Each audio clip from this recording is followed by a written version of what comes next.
You're listening to Consulting Logistics, presented by FreightPlus. I'm your host, Kyle McNaught. Thanks for watching. So today's episode is going to be a fun one. As you see, we're in our new studio. We got some banners and everything, so this is going to be super fun. And we're going to talk about a very interesting thing, something that's really popping up, especially in 2021. Managed transportation. I have Steve with me, and he's going to help me kind of break down why managed transportation is a really good business model, a really good logistics model compared to the other solutions out there. What exactly is managed trans, and then a little bit about the benefits. So to start it off, Steve, you tell me a little bit about kind of a recent prospect. Talk me through what they were looking for and why this kind of managed trans trend is starting to really pop up. Yeah, sure. So the prospect was in the home appliance space. So just with the pandemic, with everyone, more and more investing in their homes, right? We've all been locked down for a little bit now. So A little bit.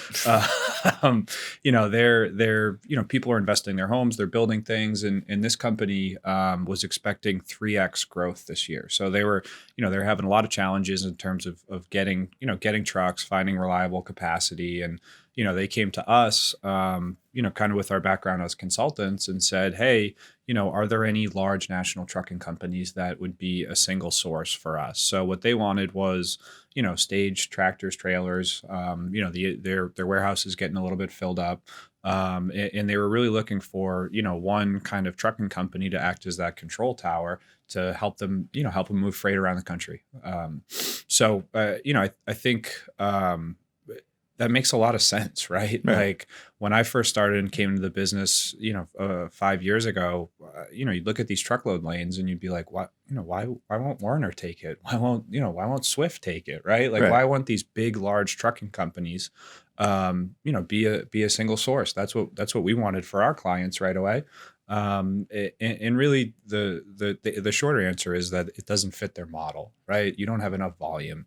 What they're looking for is, the Home Depots, the Lowe's, the Amazons of the world, lanes where they can consistently ship, high volume all day, every day to keep that equipment productive. And the truth is, even a shipper like this one who has, 5,000-6,000 truckloads a year, they might have a lane or two that makes sense for those large trucking companies, but they're not going to manage their whole network. It just doesn't fit their business model. So why do the large trucking companies need more volume? They have so much more equipment. I think if you put yourself in their shoes, right, they're looking to keep their equipment productive.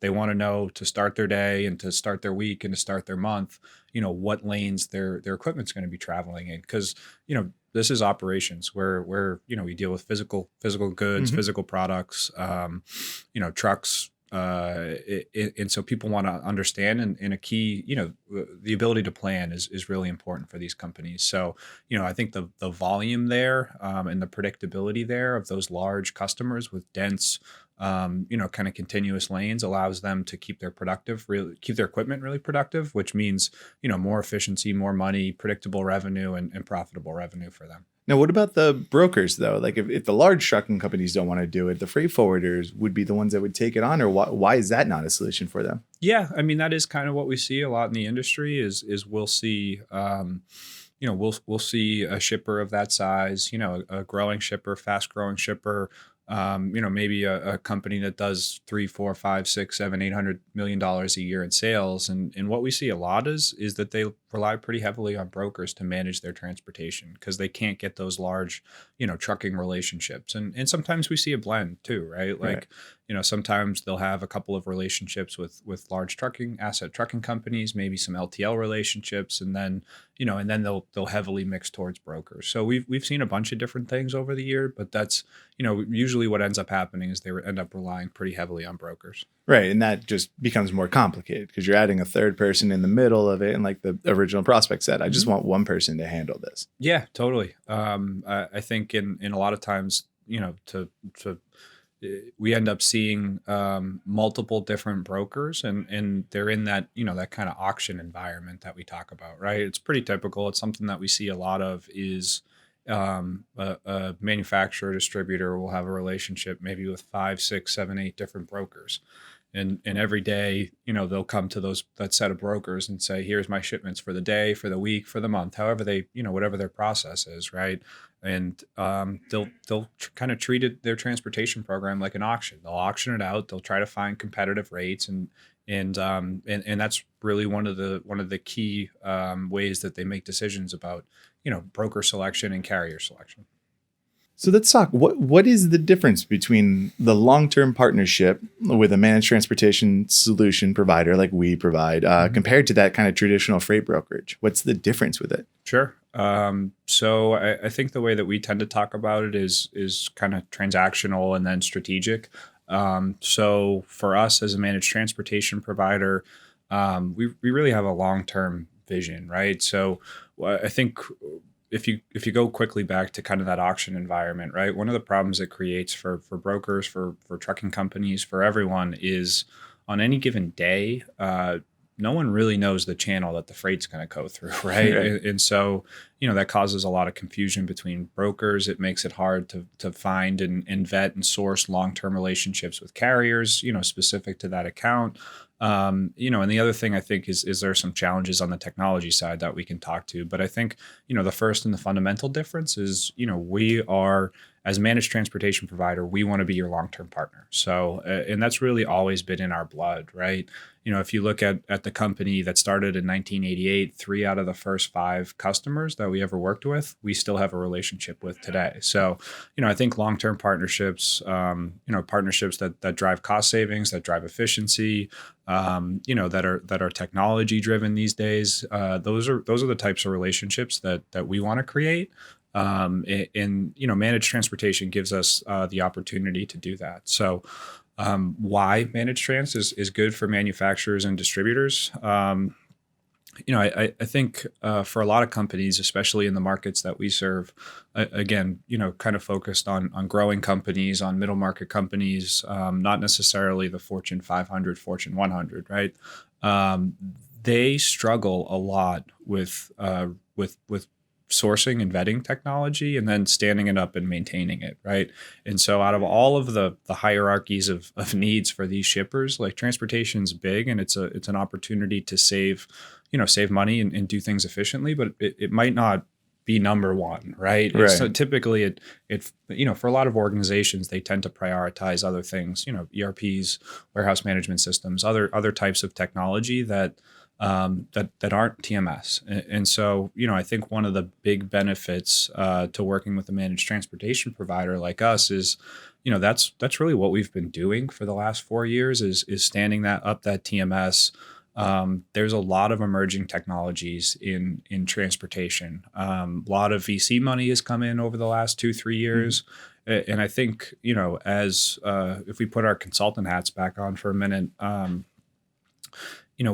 we haven't seen a single tool or system or technology that fixes all of the problems that companies in our market solve. We've seen things that make components of transportation a lot better, more efficient, more visibility, tracking software, automation software, some really cool products. But I think it's really hard for companies to, it takes a lot of time and investment to understand all of the technologies, right? Where they fit in. And so I think, for us, what we focus a lot on is trying to source and vet that and then, put that into a package that's affordable, that drives efficiencies and that allows companies in our target market to compete with those Fortune 100, Fortune 50 type companies, right? Because, at that scale, at that size, they're using machine learning, right? Like they're able to track their carriers. They really have a great understanding of their data and how to report on it. And if you look at smaller companies, growing companies, really, really complex companies, but I think for them, it becomes a question of, do you have $1 million? Do you have $1.5 million? Do you have $2 million a year to spend on transportation and technology and support staff? And when you do $600-700 million a year in sales, like those are tough things for you to budget for, right? And so I think, one of the benefits of managed trans and the long-term nature of the model, right? Like we believe in long-term partnerships, is that it allows us to invest a lot in our customers. And so we invest from a technology perspective with TMS, with I think one stat that we tend to talk about in our proposals is FreightWaves publishes their top technologies of the year, right? And in our TMS, in our system that comes with every, it's a critical piece of every one of our customers' operations is, we have integrations with over 65% of those top technologies. So, by working with us, the first thing that we're going to do is integrate at an ERP level. We believe in integrating broadly, right? So if we can pull order information, if we can give information back to our customers, that's really important and impactful. That's part of how we drive indirect savings and efficiencies for a lot of our customers. But that allows them to streamline a lot of process. And then the support staff too. That's the other big investment that we make. I think at a lot of more transactional brokerages in that model, there's one, maybe two people, and they're dedicated to your account as a manufacturer and a distributor. And they might, they have sales and operations responsibilities, right? I think, again, the benefit of those long-term relationships and long-term partnerships is that we're going to put operations and customer service people, multiple layers, multiple people, multiple touch points that solve multiple issues for your organization and support your day-to-day operation, rather than just one salesperson with an operations hat on. Right. Yeah, I mean, it's super interesting too, just because, like you say, every kind of operation at this point needs technology because the data is important, especially in the world we're living in. I mean, we just experienced COVID. We understood how important data was, but transportation is an operation that's cost you money no matter what. Right. Like it's a cost center. It was traditionally viewed as a cost center for a reason. Managed trans, from my understanding, you probably speak a little bit more to it. The good part of long-term partnership is that cost really is savings. It's not as much of, hey, I'm buying this piece of technology. It's this technology is helping with the whole long-term partnership we're doing. Yeah, totally. I think, when we look at, as we said, the first thing that we're going to do is integrate, right? And I think when we went through a process of sourcing and figuring out what TMS we were going to use, and we've talked to a bunch of people who have gone through a similar process, it's maybe a 6 to 8 month process. It's hundreds of thousands of, if not millions of dollars out of the pocket. And then, you get a platform. And so, you mentioned the emerging technologies.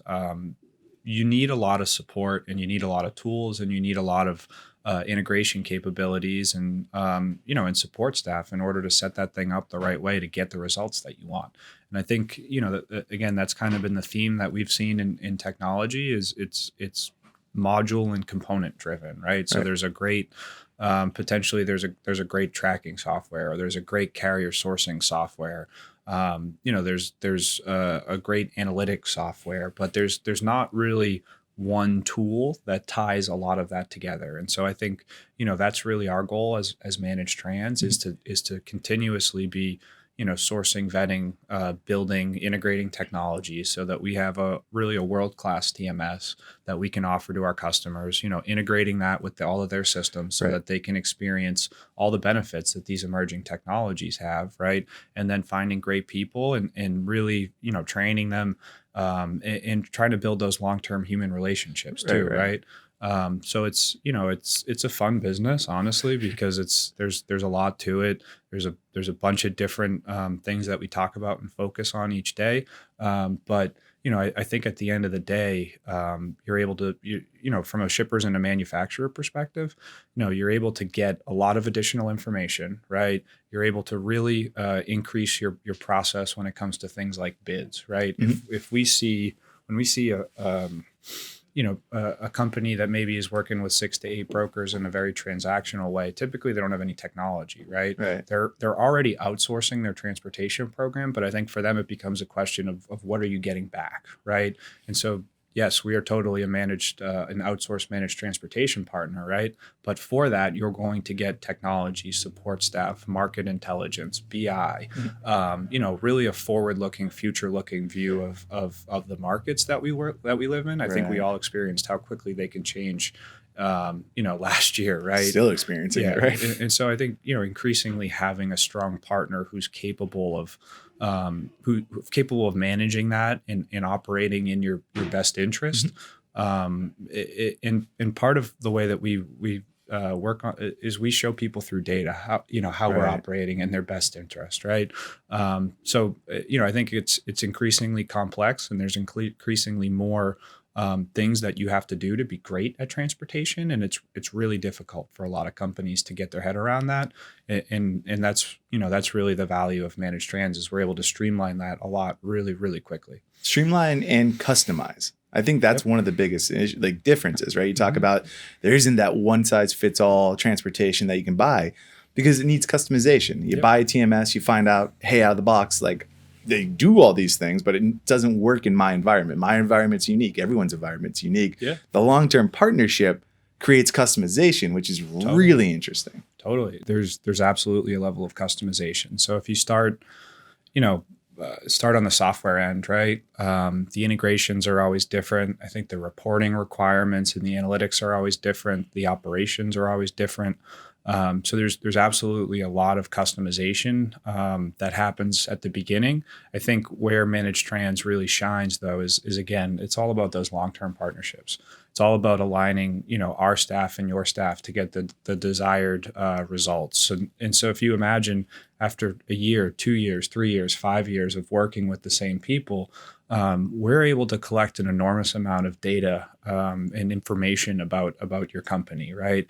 And I think as these relationships mature, we're able to drive incremental value, right? There's usually a big hit, potentially from a rate savings perspective, from an indirect cost savings perspective. Typically companies that in the first year of working with us are learning a lot about, kind of different cost centers and how to measure them. That's where a lot of the reporting comes from. We're starting to talk about budgeting and forecasting in markets for the first time. So there's a lot of education that goes on there. But I think where the real benefit is in year 5, when we know, your operation, your customers, your suppliers, the cadences, the seasonality spikes, and we've had 5 years of working together, collecting data, strategizing, and that's really where the benefit is. It's those long-term relationships. Right, because you're growing, you're going through all that. Absolutely.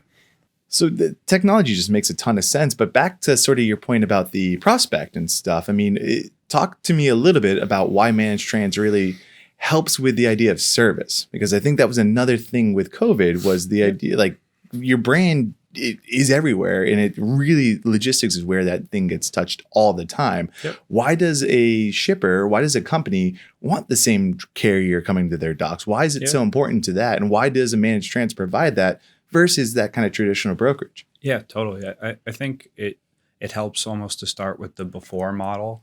So if you think about a scenario where you have a number of transactional brokers in the mix who are constantly bidding on freight. Again, in this world, it all goes back to the ability to plan, right? And so the domestic trucking market, there's a lot of challenges, right? Again, we all know the stats. The top 50 largest companies make up less than a quarter market segment share. 91% of the total available capacity is with trucking companies that are have 6 trucks or fewer. And there's a lot of challenges kind of downstream of the fragmentation in the market, right? And so I think in these transactional environments, you get a lot of confusion. First, the brokers don't necessarily know that they can plan on the freight, right? And that impacts their ability to find consistent trucking companies. The trucking companies tend to know that there are 3, 4, 5, 6, 7 different brokers in the mix. And so they, at times they play those brokers against each other in order to make money. It's a good game for them, right? The incentives aren't necessarily aligned for the shippers, the manufacturers, the distributors to make money, and they don't really have the network or the subject matter expertise to or the time, right, to go put together a trucking program with asset-based truckers when they're moving 10,000 trucks a year. They just, they just don't have the time. So I think managed trans, again, it goes to long-term partnerships, and it goes to the nature of the way that we work with our clients. Because we are a single source, because we have all of the data, because we have close partnerships with you and are able to understand your lanes, your emerging lanes, your important lanes. What we're trying to do is go out and find a much smaller pool of the right trucking companies. So we want truckers who are their network support your lanes, right? And there's frankly, there's a lot of work that has to go into finding those right partnerships. But because we know that we're going to get the freight every day, because we know we're going to get it next month and the month after and the next year, we want to find those partners for you. And the benefits to the manufacturers and the distributors is you see those same companies showing up. They get to know your operation. The lanes that you ship also fit their network. So when there are, big events, right? Like the pandemic is, the first one that jumps to mind, but, hurricanes are another one, right? Right. FEMA relief. We've seen the advent of ELDs caused a major disruption. Like at this point over the last 3-4 years, we've seen so many disruptions that, at some point, chaos is the rule, right? It's not. It's just kind of normal behavior.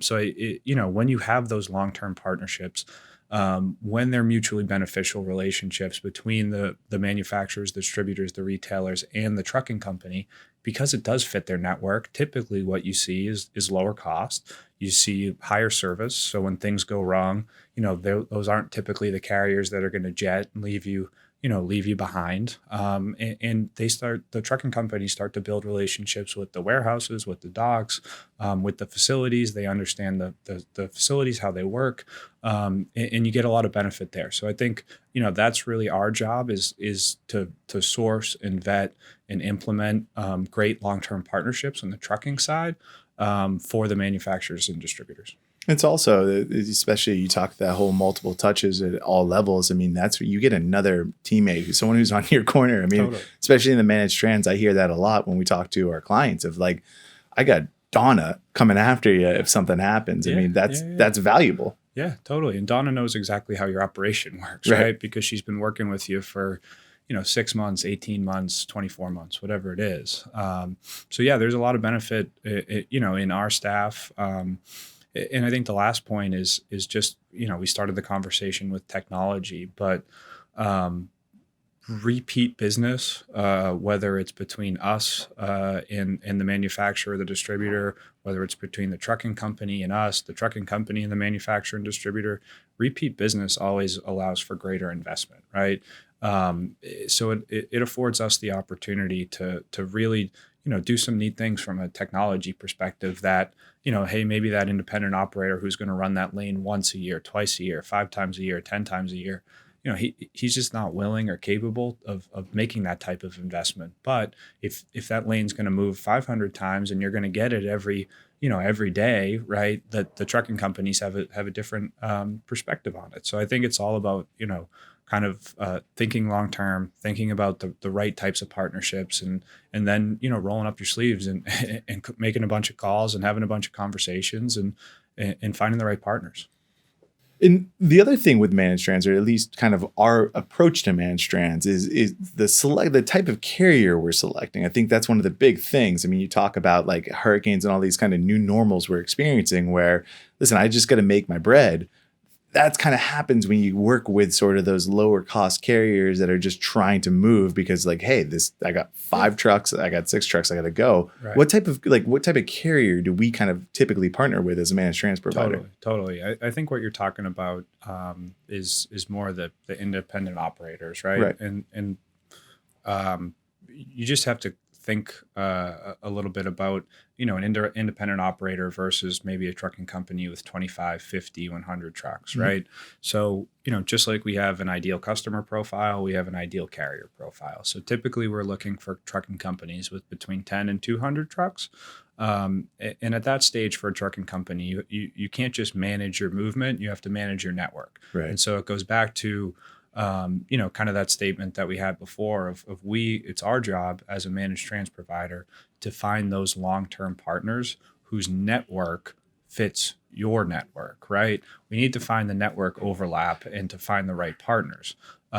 Because what we're not looking for is one-off shipments, right? And so I think looking for larger trucking companies who aren't necessarily as opportunistic, where a 15, 20, 25% rate increase might get them to jump, right? These guys are managing a network of multiple truckers, multiple drivers, in large investment in equipment. So, that predictability and that ability to plan, that's a big thing for them.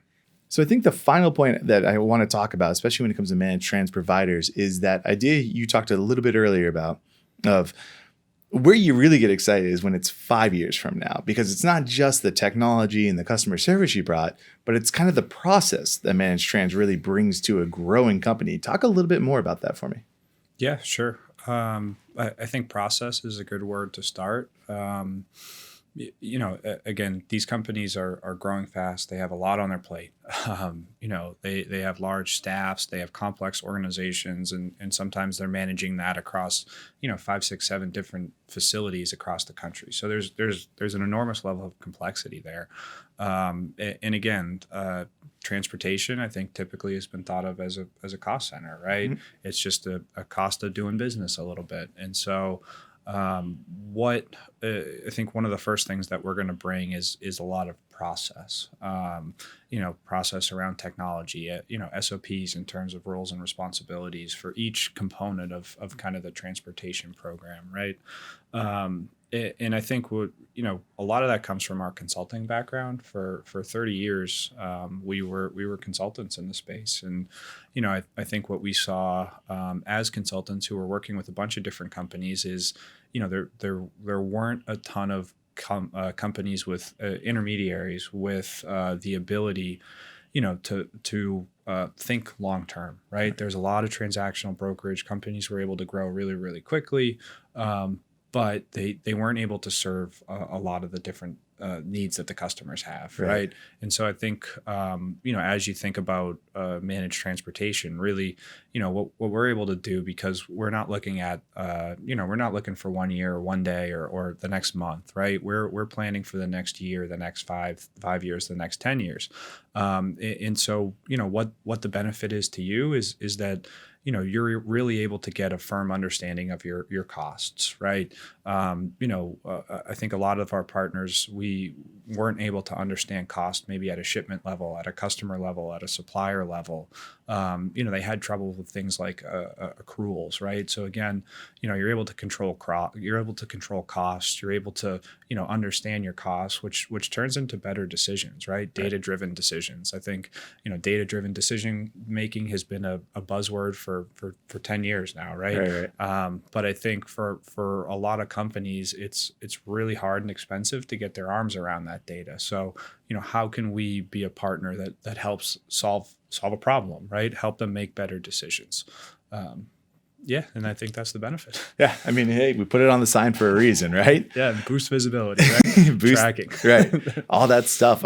Steve, man, thank you so much for joining me today. I think, especially as people hear managed trans and the more managed transportation, it's gonna be important to kind of understand it, because I think it's one of those kind of confusing things. You're gonna think like, hey, why can't one person just take my stuff? And like you said, big carriers can't. Doesn't make sense to them. Doesn't fit their business model. And the smaller transactional guys, they're working transactionally. So I think this is an awesome explanation of this trend that we are seeing grow and grow and grow in our whole industry. And I can't thank you enough for joining me. If people want to get in touch with you, what's the best way?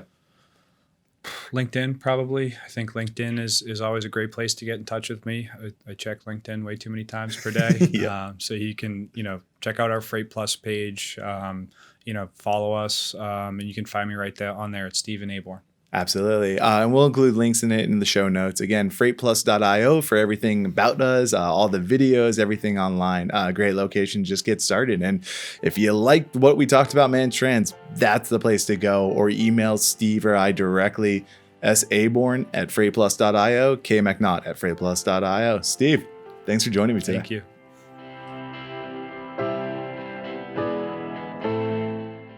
And that's our show. like and subscribe to our channel. Thanks for watching Consulting Logistics. I'm Kyle McNaught. Rock and roll.